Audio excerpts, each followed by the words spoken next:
Marami nga po mga idol na mga fans ng Indiana Pacers ang nagalit at binatiko si Scott Foster dahil sa questionable officiating nito sa Game 4 na rason bakit nanalo ang OKC Thunder at naitabla sa 2-2 ang serye.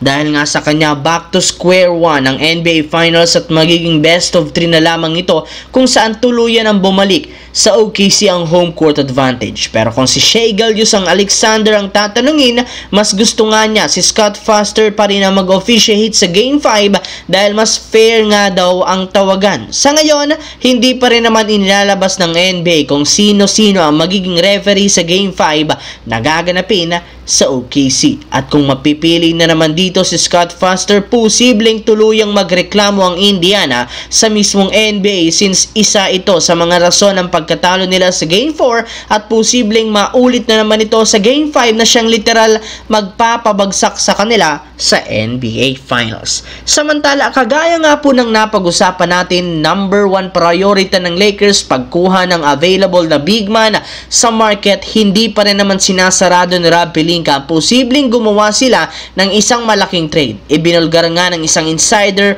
willing si Rob Pelinka kumuha ng mga superstar na ipangtatandem kina Lebron at Luka. In fact, handa ang front office na i-trade ang ilan sa mga key player kagaya ni Vanderbilt, Dalton Knecht, Gabe Vincent at maging si Rui Hachimura.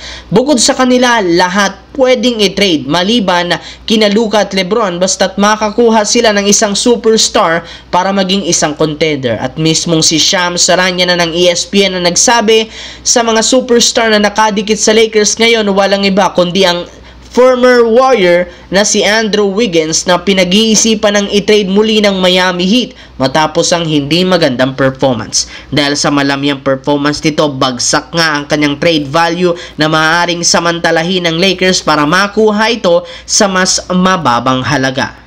Sa kabilang banda, simula nga po nang umingay ang trade ni Kevin Durant ay ang San Antonio Spurs nga ang may pinakamalaking chance ang makuha ito.